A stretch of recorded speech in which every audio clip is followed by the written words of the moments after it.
Hello there, my name is Teleola and this is Career Talks with me.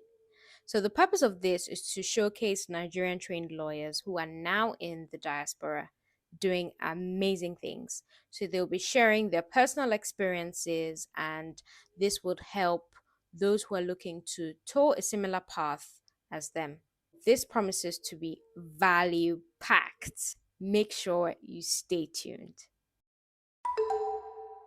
Hello, welcome back to my channel. Today I have another special guest. Her name is Dara, and Dara is amazing. So I think we met in 2019 or 18? Yeah, back in Nigeria in church, and yeah, we've been in touch ever since. So Dara, please could you introduce yourself to us briefly? Hello everyone, my name is Dara. Tele has already spoken about how we met. I met her in 2018 in Nigeria. I'm a Nigerian qualified lawyer and I work here in London. Yeah. What's that? Anything else? Okay. You didn't say the fact that you're a like triple first class would I say students at this point or triple first class recipients. But yes, I know people like to keep you humble, but I mean, you have to toot your horn from time to time because you just never know. Maybe your next employer might see this video and be like, that girl is smart. She's smart. Let me just employ her. You just never know. Your destiny helper might be watching it. Okay, but yeah, on to like the more serious stuff.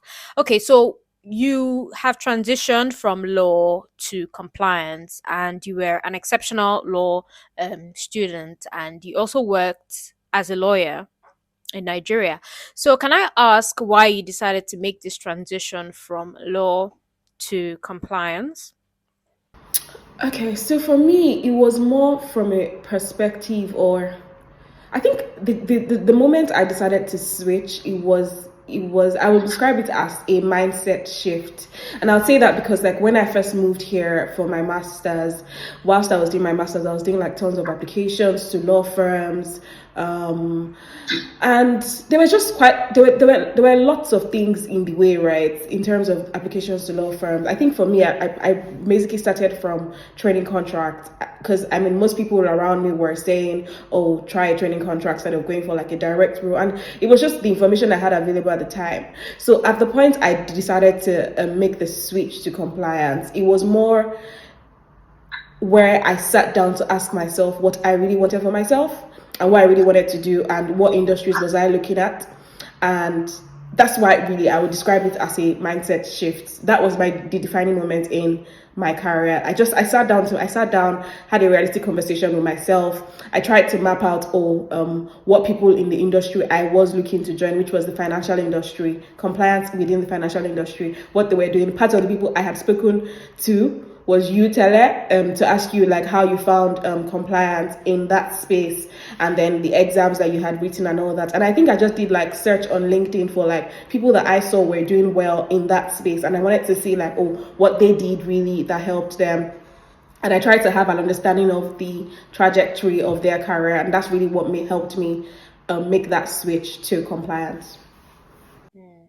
Okay, thank you so much, Dara. Yes, I recall that you reached out to me. Was it? I don't even know when it was, but a few years ago, sure. And yes, so I'm happy that you're also here in the finance world, you know, with me. Okay, so can you share the tips that you took to successfully make this career shift?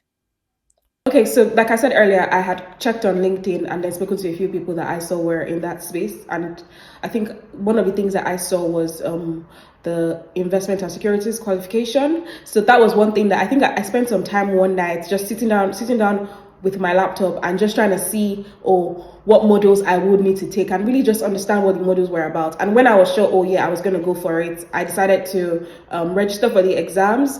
At the time, I had not written the exams when I got my current job, but what I had done was I updated my CV to reflect the fact that I was currently undertaking those exams. I think I was looking to do the diploma in investment compliance, and like Taylor, the first set of exams were the I can't remember. I think the foundation level or so. So yeah, the introduction to securities and investments. And I hadn't written the exam at the time I got my current job, but I had already started studying. And I remember reaching out to you again, Taylor, to ask you how long it took really realistically to study for those exams. And that was really what helped me. I knew what I wanted. I think I used like 2 months to prepare for the exams.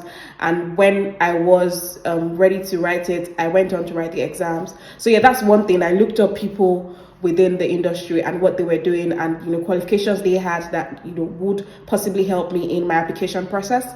Another thing I did was brush up my interview skills. I mean, whilst yeah, the rejections would come in, but I realized that with every interview you get better at the interview process. So yeah, that was another thing that I took on. And it was just lots of research really, because at the end of the day, most of these interviews, they're asking you things around what's currently going on within the space. And considering it was like an entirely different field, like financial regulation within the UK, I needed to understand how it worked. And so I did lots of research, FCA website, industry or consultation papers, checked all of that to understand. And I feel like that really helped me whilst I was, or during the interviews that I had, because I mean, yes, I had a Nigerian background, but I could still link it back to like what was going on in the UK. So if I'm saying things like, oh, whilst I was in Nigeria, I did things around, I did compliance related stuff a bit. If I'm explaining that, I could still kind of link it to, oh, this is what you would define, or this is what you would describe as within the UK. So I guess that was another thing that I would say helped me. So it was really interviewing skills, brushing up my interviewing skills, doing lots of research,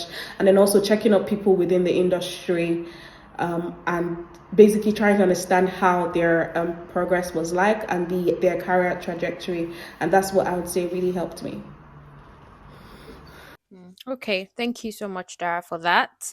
Yes, it's important. I always do that. I always check on LinkedIn. Like even up till now, I'm on LinkedIn looking for people who are in the industry, because you just never know. You might just learn a thing or two, or you'd see like a new development, or like maybe a new course, or yeah, just something to keep you on your toes and make sure that you are abreast of issues. Okay, so what specific advice would you have for someone who is considering a similar career move as you, that is from law to compliance within financial services? I think the first thing really, when I saw this question whilst I was just before that we had the call. When I saw this question, the first thing that came to mind was, yeah, really be open minded. There is no one size fits all or one cap fits all. Be very open minded. Be open to change, because as with everything in life is subject to change, right? So yes, where I guess the typical Nigerian lawyer probably worked in a law firm, maybe corporates, M&A, all of that, and then they move over here to say do a master's, and then the next thing they're looking for. I guess I would say really be open minded.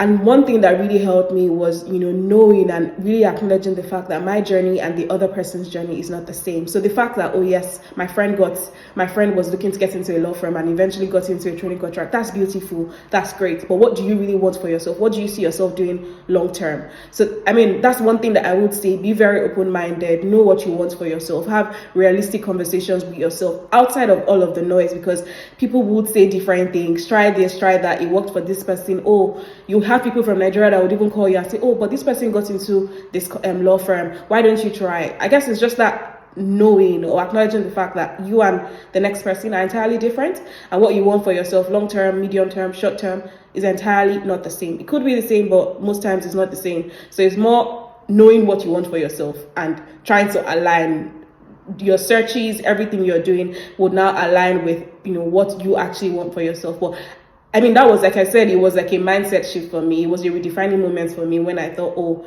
instead of going like the traditional route, what's everyone else doing? What do I really want to do? And I would say for a fact, like when I decided I was gonna go like compliance route, everything from there was very, very much accelerated. Like, I mean, I started getting like back-to-back interviews. I mean, with law firms, if you hear from them, that's good, that's great. But to be fair, I feel like when I decided, oh, I was going to switch to, compliance, interviews and everything just went straight on from there. I could see that, yeah, this was actually finally working out. That's how I would describe it. Okay, so from what you said, it's just important to know what exactly you want to do. You shouldn't follow the Joneses, or because my friend got a training contract, my friend is now a senior associate. That's fine, but know what you want and pursue it. Yes, thank you so much, Dara. Okay, so what qualities do you think are essential for someone who would like to work in compliance in financial services? I mean, okay, so first I'll speak on, based on the fact that, oh, I have the legal background, and I imagine that most people are probably have like are probably lawyers. So what I would say for a start is the fact that you are a lawyer is good advantage, because things around like your analytical skills, research skills, and all of that, you already have that, considering you have a legal background. So that's a plus. If you now tailor it down to things around financial regulation, regulatory law, if that was something that you were already working in or you're interested in, that's another plus, right? So yeah, those two things I will say are key skills, which obviously you could get better at if you have a legal background. On the other hand, if you don't have a legal background, I would say things around, I mean, I already said it earlier, be very open-minded, be very flexible, not sticking to just one thing. This is what I want. Be very, very open-minded. And I would say another skill is really to be strategic. I mean, have a strategy, know what you want for yourself. I mean, that ties well into knowing what you want for yourself. What do I see myself doing? Based on that, I guess your strategy or whatever you have put in place or you say you want to achieve, you work with that, and you basically at most times you work towards ensuring that you're aligned with the strategy that you have planned for yourself. It's not bad to always from time to time go back to the drawing board to see, oh, where can you adjust, or what can you do to what can you do better out, or what can you adjust on your strategy board. Then the third thing I would say is networking. And I think that's one thing I learned during like the whole process, like applying for jobs and all that, is yeah, network. I mean, you only just need one yes. I know that everybody says that thing a lot. You need, and but that's the truth. You need just one yes. Another thing I would say is send, and which I did, and sometimes it did work. Send cold emails, send cold DMs on LinkedIn to people. At the time, whilst I was looking for jobs, one thing I was always doing was, so I had like the list of things I knew. Okay, this was. I mean, this the point I'm about to make ties into your strategy, right? Since I knew I wanted to do compliance, but it wasn't just any field. It was more I wanted to work in the financial services space. So based on that, I went to like the different companies that I thought would be good or I would want to work in. And what I decided to do was I set up like notifications for those companies whenever they had like compliance rules. So I turned them on.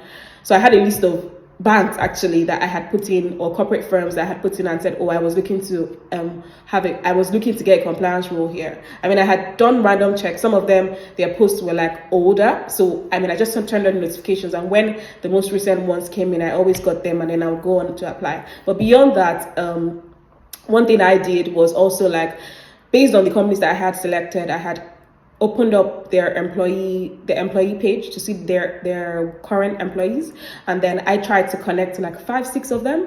So out of the 5-6 of them, maybe DM like 3 or 4 and just tell them, oh hey, just like a brief introduction. And then it's all in terms of referral. This is what I would, this is basically describing yourself. This is who I am, this is what I'm looking out for, this is my background. Would really appreciate if you're able to give me a referral. Happy to set up a call to speak about my background if that's required, that kind of thing. I did that. I mean, some people did not respond, but some did, and they were very helpful. So yeah, those are key things. Networking skills for sure, your analytical skills, being open-minded, and yeah, just being very flexible, and asking questions, ask people questions, ask people that you like you feel like their profiles on LinkedIn are good, and you would want to have conversations with them to understand their background, and if they could help you or give you some insights into how the industry works and stuff. So yeah, be very, very open-minded, and networking is a plus. LinkedIn is a very good advantage. Yeah. Yeah, thank you, Dara. Like, I was just one thing that stood out to me was the fact that you were so intentional.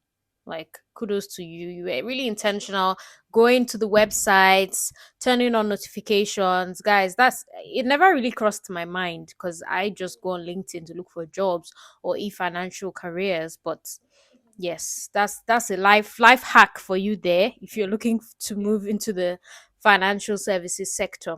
Okay, so reflecting on your journey, are there any things that you feel like you could have done differently?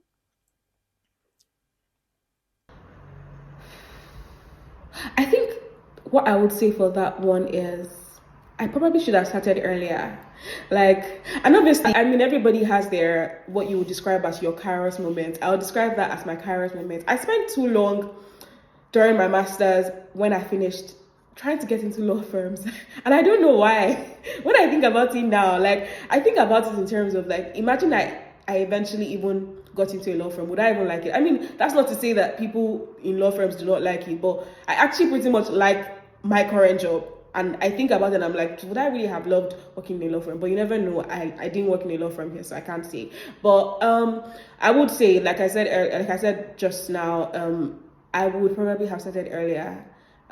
Probably have had like being more strategic and knowing what I wanted. Because I feel like at the time I was just working based on what everybody had said or what would work. And it was just like a straight line kind of thing. I worked in a law firm in Nigeria, so that translated into yes, I need to work in a law firm, banking and finance in the UK. But yeah, I would really say yeah, starting earlier is one thing that I wish I did, but which is totally fine because at some point I got back to the drawing board and did what I needed to do, and it definitely did pay off. Fantastic, fantastic. Yes. So, I mean, even though you didn't start earlier on, you eventually found your path, which is the most important thing. Yes. And of course, you are here. You're a success story, which is why you are here. So thank God. Okay. So I know compliance is quite broad. There's the AML side, there's the compliance advisory side, there's the monitoring side. What aspect of compliance, like what does your day-to-day job entail? Okay, so the aspect I work in market conduct taxonomy. So what my day-to-day job entails is policy reviews of market conduct related policies.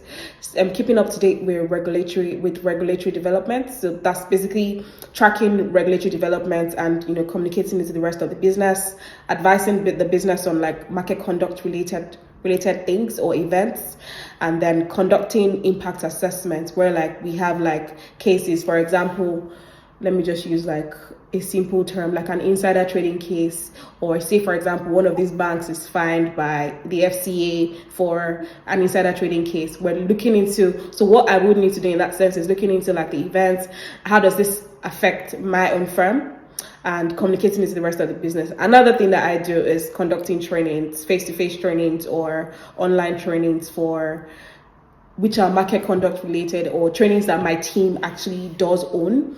And then I do a bit of work around operational risk management as well. So that's the summary of my role. But lots of it revolves around policy reviews and drafting policies and advising the rest of the business.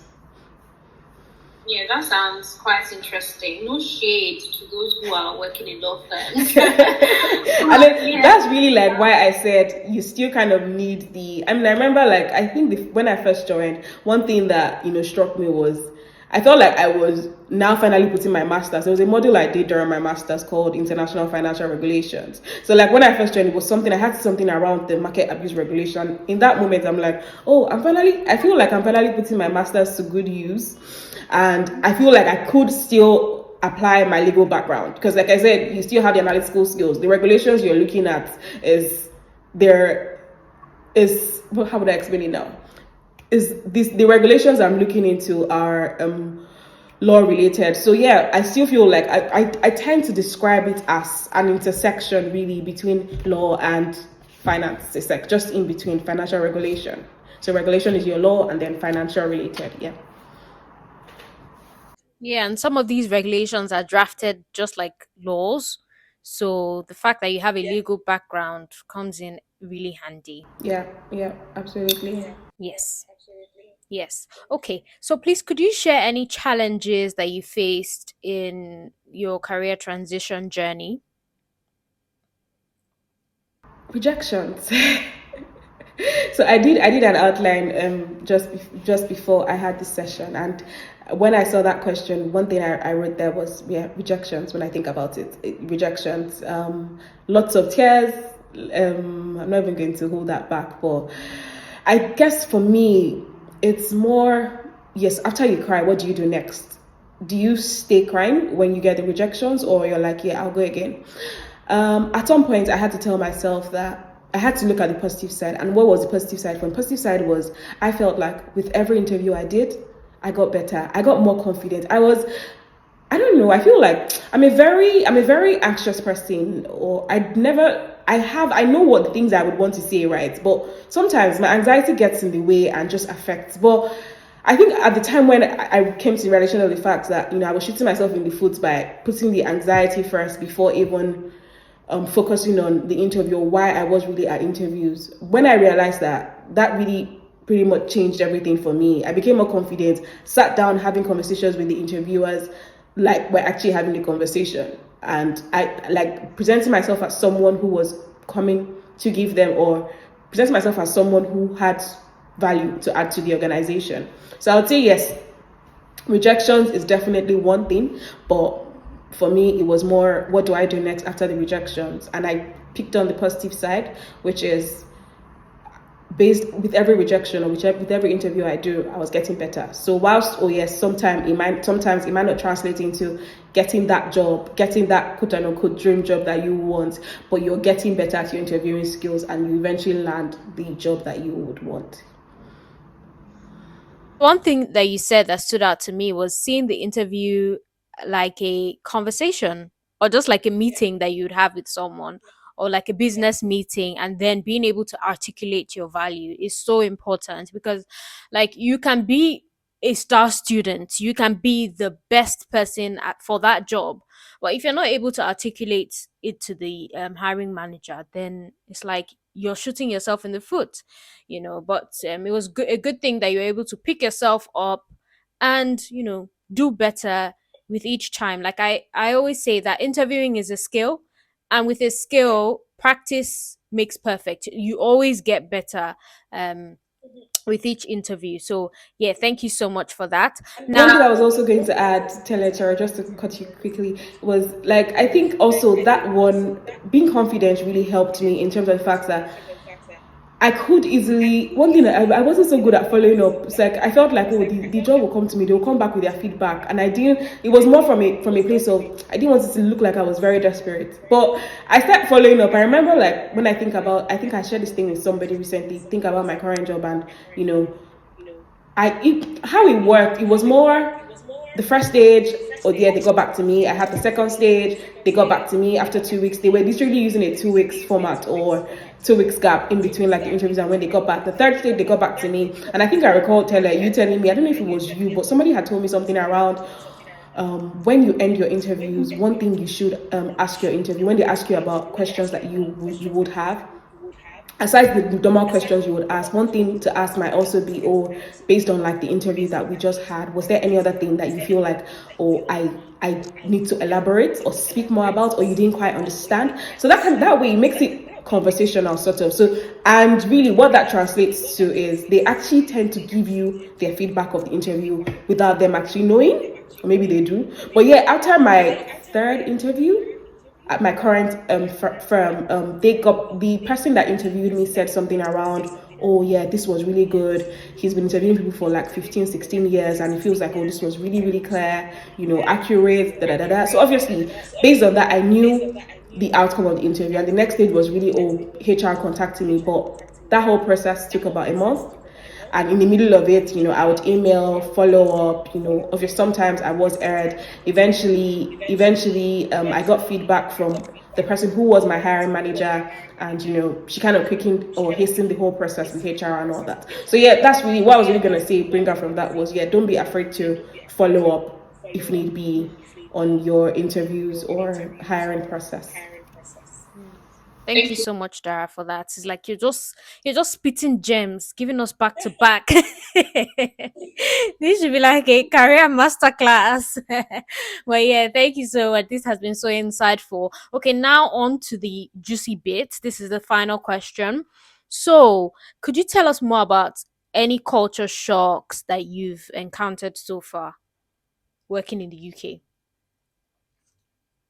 When I think about like culture shock, I would say the I'm tying it back to the previous question, really, the rejections that came with just trying to get a job. Because you feel like, quote unquote, in your country, you were, quote unquote, a star, or you were doing so well, and you think, oh, it's easy. You went to a good school, you have good experience from Nigeria, you've done this stuff, and getting into the industry was relatively easier in Nigeria when you think about like how it was here. So I'd say that was a big blow for me. The rejections that came with just applying for the same job, something similar to what I was doing in my home country. That was, I would call that a major culture shock.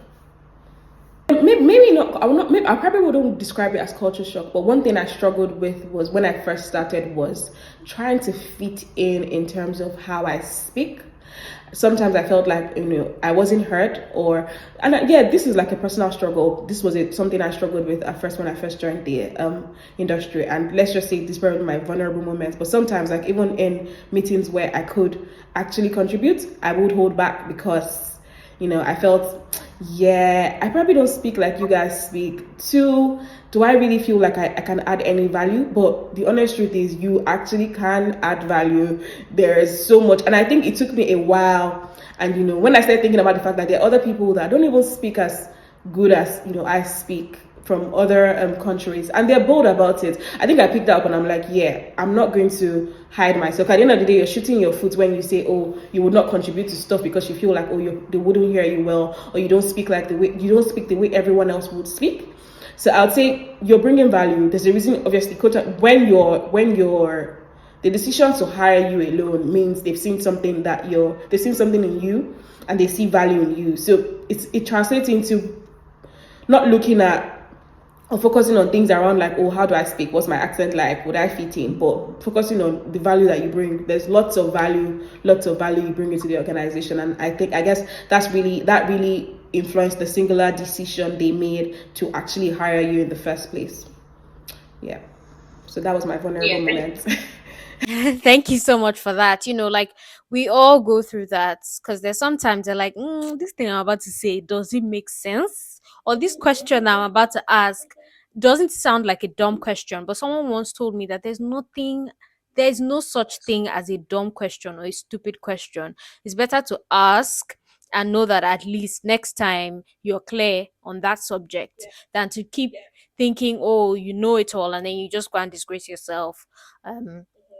One day. But yeah, thank you so much, Dara. This has been extremely insightful. You have, like I said, you've been dropping gems for us, like for free. I'm so grateful. I know that you've had a lot going on personally, but I'm so grateful for giving me of your time and this value packed interview. I'm so grateful. Thank you so, so Thank much, you. Dara. Thank God you. Thank you bless for you. having me. Thank you very much. Hmm. Thank Alrighty. you. Yep. Thank Bye. you. Thank you. Bye. Don't Bye.